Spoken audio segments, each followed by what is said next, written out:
Bienvenidas, bienvenidos, bienvenides al útero de Carla Paola. Yo soy Carla Paola y esta es la pieza. Soy youtuber y soy performer. Soy youtuber y soy performer. Soy youtuber y soy performer. Soy youtuber y soy performer. Soy youtuber y soy performer. Soy youtuber y soy performer. Soy youtuber y soy performer. Soy youtuber y soy performer, soy youtuber y soy performer, soy youtuber y soy performer, punches, punches, punches, punches, y con ustedes está alfombra roja, por favor. Marianela Villa. ¡Aplausos, por favor!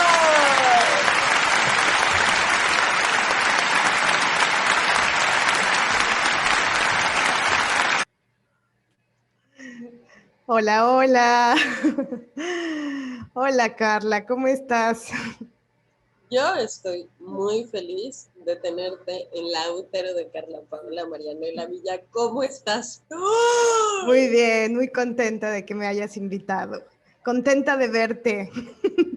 Ay, gracias, Mane. La verdad, me da muchísimo gusto que estés aquí, Marianela Villa. Me da muchísima felicidad tenerte aquí. Y pues cuéntale, por favor, a toda la comunidad uteriana, ¿quién es Marianela Villa? Bueno, soy una mujer que se dedica al teatro, soy feminista radical, soy escritora, soy directora, soy una mujer que ha intentado construir un camino en la creación autónomo, autogestivo, con fines pues de ser libre y de que nadie me ponga la bota encima. Oye, ¿y eso qué significa? ¿Qué significa para ti que no se te ponga la bota encima? ¿Qué significa en tu historia? ¿Desde cuándo has sentido que te ponen la bota encima? Pues bueno, ha sido un camino largo pues en la experiencia, ¿no? En el cuerpo vivido, como diría Marcela Lagarde. En el cuerpo he sentido lo que es la categoría actriz. Y en algún momento de mi vida, en el teatro, me di cuenta que la categoría actriz no me gustaba mucho y se parecía a la categoría mujer, ¿no? En el sentido de estar en un sistema opresivo, un sistema patriarcal, en el cual las mujeres y en símil, ¿no? La categoría mujer, categoría actriz, estamos en procesos de subordinación, discriminación y dependencia vital. Entonces, cuando me di cuenta de eso, que como actrices estábamos en esa posición, al igual que como actrices, es decir, como mujeres actrices, dije, bueno, ¿qué se puede hacer para liberarse? ¿No? Porque no me gustaban los tratos, los malos tratos, ¿no? De directoras, de directores o de gente que se dedicaba a darte espacios para presentarte en determinados lugares. Muy en Claro. particular, hay una anécdota chiquitita, fuimos a vender una obra al Chopo. Y una señora, que era la que se le estábamos ofreciendo, solo hacía contacto visual con la directora del montaje y a mí no me miraba, solo se dirigía a ella. Aunque ambas, tanto mi compañera como yo, éramos las directoras de la compañía y éramos las investigadoras escénicas de ese montaje, pero la señora no me miraba a los ojos, solo se dirigía a ella. Entonces yo dije, ahí entendí, dije, ah, claro, es porque soy actriz y pues a las actrices se les puede ni siquiera mirar. Está cabrón. Ahí fue donde dije, tengo que liberarme. Claro. Oye, y tengo una duda en cuanto a eso de Chopo que dices de ser actriz. Bueno, igual es una duda muy tonta, pero ¿en esa ocasión hablabas? Lo que pasa es que era verdaderamente evidente cómo ella, todo lo que iba articulando y todas las preguntas que estaba haciendo, las dirigía a la directora, ¿no? Era Ok. como sencillamente como si no existiera. No hubo ni siquiera oportunidad porque ella todo lo que preguntaba se lo dirigía a ella. Y yo como que intenté ahí más bien ser como observante, ¿no? Como que dije, primero dije, bueno, seguro estoy alucinando, ¿no? Una siempre duda. El patriarcado te enseña a dudar de tus percepciones. Pero después de una hora y media de reunión, dije, no, esto es misoginia, ¿no? Oye, y tú, bueno, continúa, perdón. No, misoginia y un peculiar desprecio por una particularidad en la cual se enaltece a la directora o el director y entonces la actriz está pues, es subordinada y la podemos discriminar al punto de no mirarla, Claro. Y ¿no? esa directora de tu colega, tu socia, digamos, eh, no sé si hubo retrospectiva contigo, te comentó que sintió lo mismo. Sí, sí, sí. Sí, De sí, también hecho, lo sintió. era algo que llegábamos a hablar juntas, ¿no? Que articulamos por muchos años incluso, en donde había veces que no se querían dirigir o que se querían dirigir solo a ella, ¿no? Había momentos incluso en donde ella tuvo que decir, aquí la que se está dedicando en atender estos asuntos, la que se dedica a esto es ella, no me mires a mí. Eso fue en otros momentos, es que esto se repitió en varios momentos. Entonces Ah, sí, sí lo articulábamos. ya.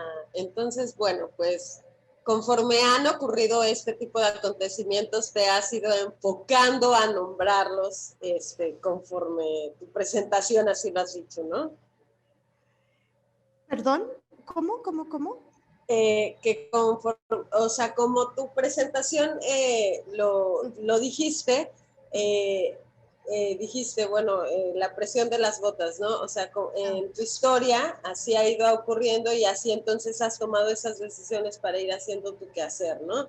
Artístico, has ido especializándote en ciertas cosas conforme ha ido ocurriendo tu historia, has ido poniendo la lupa en ciertas cosas y pues allá ha ido yendo tu quehacer y tu disciplina, digamos. Sí, es decir, se ha ido viendo influenciado Claro, por el feminismo, ¿no? Pues sí, por el estudio y por la experiencia misma, al darme cuenta de ciertas heridas y dolores que me provocaban o malestares que me provocaban algunas cosas. eh, Al principio no sabía, ¿no? Hace 10 años no sabía que el problema era la misoginia y el machismo. Solamente se presentaba como un malestar. Al tiempo y del estudio dije, bueno, es misoginia pura y dura y es falocentrismo, ¿no? La figura del director, aunque sea una directora, es totalmente falocéntrica. Él es el dueño, señor, omnipresente, omnipotente y al que hay que rendirle culto, claro, pues es a él, ¿no? así es. Oye, Marianela Villa, y pues efectivamente, pues por eso estás invitada a la supercápsula. Como nació la feminista que hay en Marianela Villa, como ya bien lo dijimos. Así que cuéntanos, Marianela Villa, ¿cómo es que nace la feminista que hay dentro de ti? Porque bueno, esa es una particularidad, lo que ya nos contaste, lo que ocurre en el teatro. Claro. Que bueno, también ahí supongo que hay muchas cuestiones, como bien ya lo comentaste dentro de lo que hablaste, la particularidad, o sí, bueno, perdón, no sé si lo estoy nombrando bien, la particularidad de ser actriz, ¿lo dijiste bien? Perdón, lo dijiste bien, lo dije bien, la particularidad de ser actriz, ¿tú dijiste Sí, eso? como categoría, ¿no? La O sea, categoría de ser actriz, exacto, eso dijiste, la categoría de ser actriz y la categoría de ser mujer. exacto. Eso decías. Pero bueno, antes de eso, antes de la categoría de ser actriz, yo creo que viviste muchísimas otras categorías. Este, y no sé si eso te lleva a ser feminista o el hecho de ser actriz también puede ser. Cuéntanos, ¿cómo Sí. es que llegas a ser feminista? Sí, tienes razón en esto, ¿no? Total, en el sentido de nombrarlo como una categoría, llegó muchos años después, ¿no? Antes solamente se vivían cosas. Y bueno, es pantanosa la razón por la cual decidí hacerme feminista. Yo soy sobreviviente de un intento de feminicidio y perpetrado por un tipo que se dedica al teatro que se llama Rodolfo Guillén. Digo su nombre como un acto político porque es importante nombrarlo. Y sobreviviente, digo, suena como una palabra que se repite mucho, ¿no? Pero es decir, estoy viva gracias a que peleé un poco y que aún una amiga mía estaba ese día y su presencia permitió que las agresiones no fueran mayores, ¿no? Y eso definitivamente, pues, fue pues un terremoto, ¿no? Un sismo en mi vida. Terrible, por supuesto. Yo era muy joven cuando sucedió, no tenía herramientas, no había ¿Cuántos ola. años tenías? Tenía 25 años, Oh, sí, bastante. 25 años. Y pues no había ola feminista, no había marchas feministas, no había feminista a la vista, no, nadie en mis círculos sabía qué hacer al respecto, ¿no? Y tuve que transitar un proceso de denuncia en la PGJ bastante tortuoso, revictimizante, por supuesto. Me intentaron persuadir para que no denunciara, todas las putadas que ya sabemos que hacen la gente que está en estos espacios, ¿no? Marianela, por favor, quisiera, yo sé que estás contando esto y hay algo que quisiera pedirte, por favor. Yo sé que las feministas no somos maestras de nadie, no es nuestra obligación enseñar a nadie. Sin embargo, parte de la pieza, soy youtuber y soy performer, tiene un objetivo que es pedagógico dentro del arte y del feminismo. Y hay una cuestión que yo me he dado cuenta dentro de la investigación feminista, pedagógica y artística en México, que es que la sociedad mexicana recurrimos a hablar y a usar muchos términos que en el fondo a veces no entendemos muy bien. Y tú acabas de utilizar una palabra que últimamente utilizamos bastante, eh, revictimizar. ¿Qué revictimizar? Por ejemplo, ahora es una palabra que en pues ya se empieza a utilizar más con el caso de Just Stop. ¿Por qué? Porque es un caso que ahora, como ya es una persona que pues es mucho más, está en los medios más sonados, pues ya se va a empezar a utilizar más. Y tenemos que saber realmente de qué por qué se dice revictimizar. Y me encantaría que pudieras explicar qué es revictimizar para las personas y por favor continuar con lo que nos estabas explicando. Discúlpame que te interrumpa. No te preocupes. Bueno, el proceso de revictimización consiste en que a una persona que fue víctima de un delito, ¿no? De una agresión, cuando esta persona denuncia y busca justicia, el sistema pues estructural que abraza las organizaciones en donde se supone que uno, o las instituciones, o, ¿no? O los organismos donde una va y pide justicia, como están permeados de misoginia y de machismo, lo que hacen es que ponen en cuestión, ponen en duda lo que la víctima está denunciando. Y lo que hacen es volverla a agredir. Por eso se llama revictimización. Ya fue víctima de un delito, de una agresión, y por este sistema misógino y machista, con las preguntas que se le hacen, con la perspicacia con la que se le pregunta, ¿no? Pero ¿y cómo iba vestida? Por ejemplo, preguntar eso es totalmente revictimizante, porque aquí no importa cómo vas vestida. El tema no es un asunto de moda, el tema es ese señor me golpeó o ese señor me violó. Entonces, que vaya yo vestida de una forma o de otra no viene al caso. Entonces, lo que sucede es que con las preguntas que vienen de la misoginia, ¿no? ¿Qué pasa con la misoginia? La misoginia hace que la palabra de las mujeres siempre es puesta en duda, no tiene entidad, no tiene, entonces se pone en duda y ahí en ese proceso lastimas nuevamente a la persona, la revictimizas.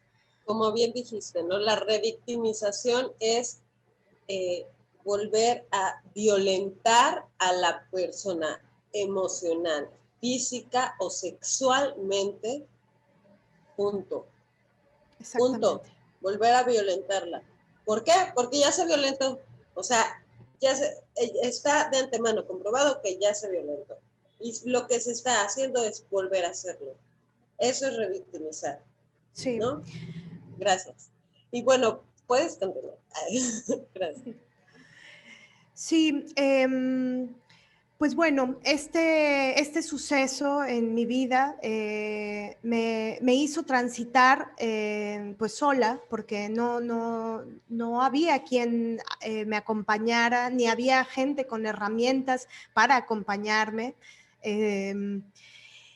Pues lo transité y fue espinoso, ¿no? Fue doloroso.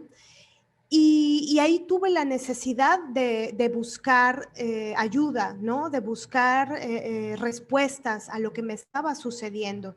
Yo estaba en un proceso psicoanalítico que también es sustancial y pilar en mi recuperación, ¿no? En sanar esto que viví. Pero a la par de esto, yo empecé a buscar y empecé a buscar teóricamente, ¿no? Y bueno, cayó a mis manos o yo fui, porque no es que caiga del cielo, ¿no? En mi búsqueda y en mi investigación di con Marcela Lagarde, una antropóloga feminista maravillosa, y empecé a estudiar, me puse a estudiar. Y ahí encontré en sus libros que lo que me sucedía y las heridas que yo tenía eran producto de un sistema, ¿no? Que esta herida que yo tenía o esta experiencia de vida no me había sucedido porque yo elijo a los hombres malos, ¿no? Como nos suelen culpar, es que tú eliges a los patanes, ¿no? Claro. A ti te gustan los que lastiman. Sí. Cuando una se pone a leer, te das cuenta que no, que es un sistema que los enseña mayoritariamente a ser unos misóginos y Claro. a herir, ¿no? A las mujeres y a las niñas. Entonces, bueno, ese fue el gran detonante. Oye, ¿y Marcela de dónde es? Es mexicana. Ah, mira. De hecho, ella acuñó el término de feminicidio aquí en México, porque en otros países, en Latinoamérica, se usa femicidio y ella lo acuñó aquí, en México. Y ha contribuido profundamente a las leyes para buscar, por la búsqueda de justicia para nosotras, ¿no? Claro. Sí, es que es impresionante como en México desde hace tantos años la desaparición y el asesinato, el feminicidio y tantas mujeres ha existido, aunque justamente no se llamaba así, ¿no? Pero bueno, oye, y una pregunta, el concepto como feminicidio, ¿desde hace cuánto tiempo se llama así? Si tú sabes, no sé, perdón. Sí, bueno, realmente todo comenzó con las mujeres asesinadas en Juárez, ¿no? Ujú. Es decir, hace años sabíamos que sucedía, el número de feminicidios diarios no era el que ha alcanzado ahorita, ¿no? Y parecía que era como un tema que solo sucedía en la frontera, que solo sucedía en Juárez. Lo terrible es que se fue expandiendo. La importancia de tipificar como feminicidio un crimen es que, y justamente ese es el parteaguas que logró Marcela Lagarde con otras abogadas, Andrea Medina, ¿no? Muchas otras abogadas feministas, que lograron que no se le llamara homicidio, porque un homicidio es una muerte, un crimen cometido contra otro ser humano por diversas razones. Puede ser por quitarle la cartera, no sé, por eso, por robarlo, por una venganza, por etcétera, mil motivos.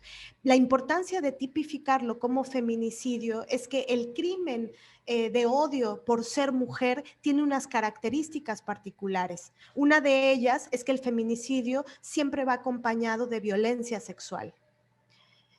Entonces, es un crimen de odio. Te matan no porque te quieran robar, te matan por ser mujer. Y la hazaña con la que te asesinan y la hazaña con la que te agreden sexualmente, incluso post-mortem, es una cosa brutal, terrible, ¿no? Pero, y no solo eso, también hay una exposición del cuerpo. Hay toda una especie de espectacularización y de aviso a las demás de miren lo que les puede pasar. El feminicidio, hay un libro que se llama Huesos en el Desierto de Sergio González Rodríguez. Él ahí profundiza mucho en cómo son los crímenes, en particular en Ciudad Juárez. Pero bueno, lo que hizo Marcela fue maravilloso porque se logró tipificar y hacer la diferencia de no es lo mismo un homicidio a un feminicidio. Tiene unas características y es importante señalarlas, Claro. ¿no? Y entonces es así que para ti nace el feminismo. Pues sí, en mí es que parte de una herida, ¿no? La herida es, pude haber perdido la vida por la hazaña, por la violencia, por el odio de un señor, ¿no? Oye, pero, bueno, disculpa la indiscreción, pero este señor, ¿qué relación tenía contigo? Si se puede saber, o sea, es que yo realmente no tengo idea de, o sea, siempre he sido muy franca contigo en cuanto a lo que sé de ti y cuanto a lo que no, por ti o no por ti, ¿no? Yo no sabía absolutamente nada de, nunca había escuchado de hecho de este señor. ¿Tú con este señor trabajabas o tenías una relación personal En o ese momento éramos pareja. eran pareja? Y Sí, nos conocimos en la escuela de teatro,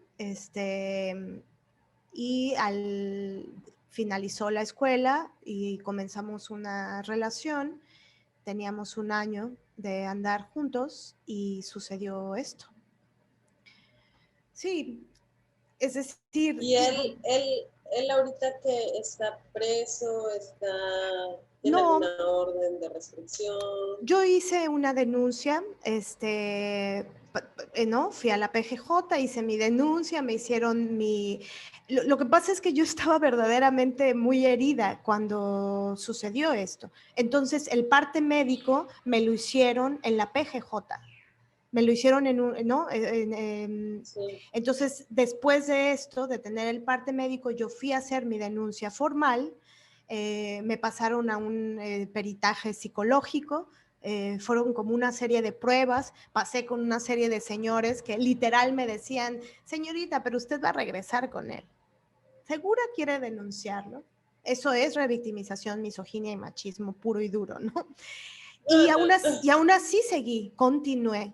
Pero el problema es que hace 10 años que tiene esto fue hace 10 años, es que las leyes estaban peor que ahora.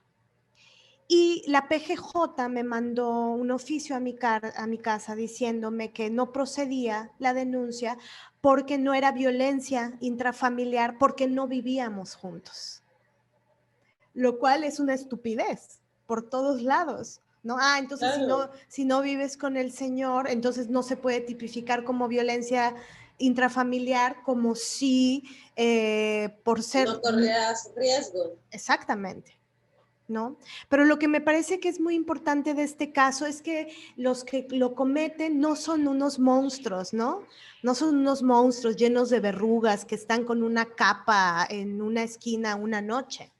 No, son la gente que tenemos cerca, son la gente Claro, que está en las escuelas de teatro, que pone teatros, que se dedica, que anda en la claro, vida, ¿no?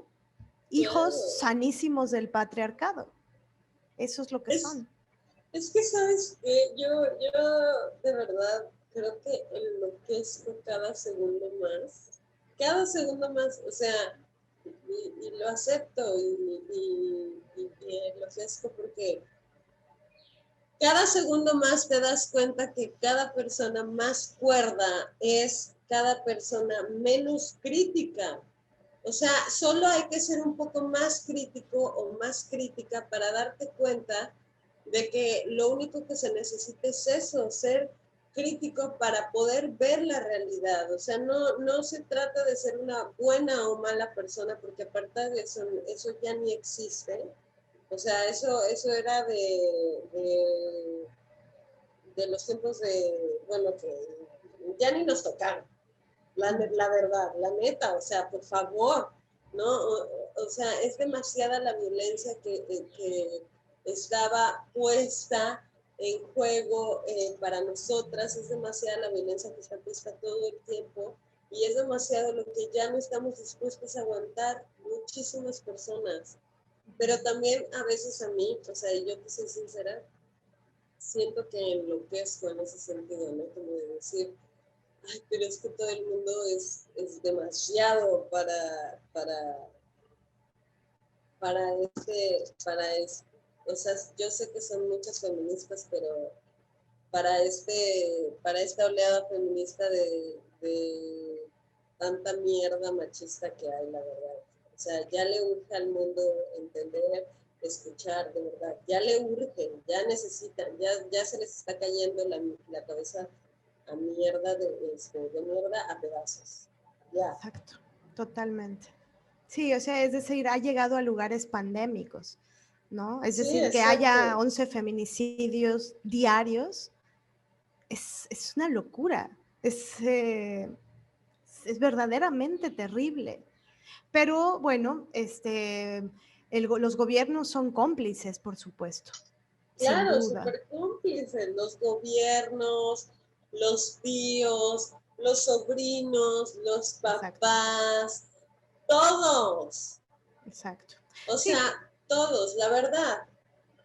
Bueno, perdón, o sea, yo sé, a mí todo el mundo me dice, es que eres muy pesimista, o sea, siento y quiero ser muy optimista y de verdad lo intento y lo intento, o sea, igual no lo intento lo suficiente, discúlpenme, pero yo siento que lo intento, pero todos, o sea, hay que intentarlo mucho más, porque si lo intentara, o sea, si fuera el intento suficiente estaríamos en otro lugar, no es cierto. O sea, hace rato que decías cuando fuiste a denunciar lo que dijiste, yo cuando fui a denunciar de mi abuso sexual, no, es que es ridículo.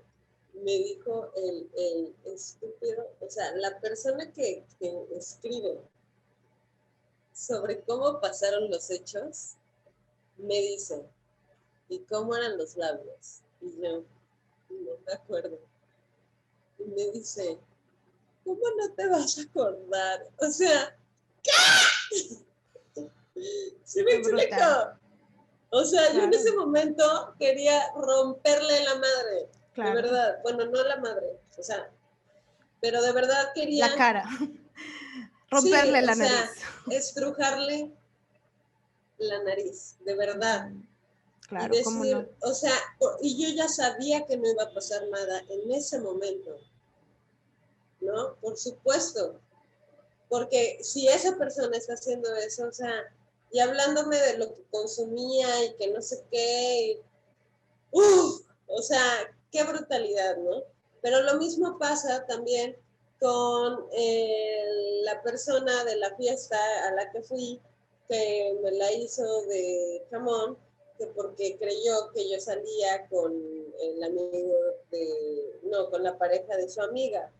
Pues es como, o sea, sí me explico, con una competencia y yo así como de, no, tranquila, además, ¿no? Yo así como de, casi de, soy feminista. Y dile que qué bueno que lo mandó a la chingada, porque, o sea, si cree que él solo anda con ella y ese es el trato, no anda con muchas. Qué bueno que lo mandó a la chingada, pero no es conmigo porque ya anda con una mujer. O sea, ni al caso. Hay mucho, no, estamos en un mundo muy, muy podrido. Y por lo mismo, Marianela, te pido por favor que le digas a toda la gente cuáles son tus redes sociales para que te sigan y nos eduquemos. ¡Ay! Porque necesitamos educarnos contigo. Bueno, tenemos un podcast, Liliana Papalotl y yo, que se llama Las Desobedientes. Digamos que ese es el lugar mucho más pedagógico en el sentido feminista, digamos, de la palabra.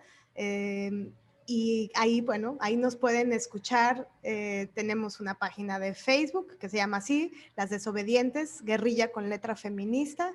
Estamos en Spotify y ya tenemos casi 40 capítulos. No, creo que ya llegamos a los 40.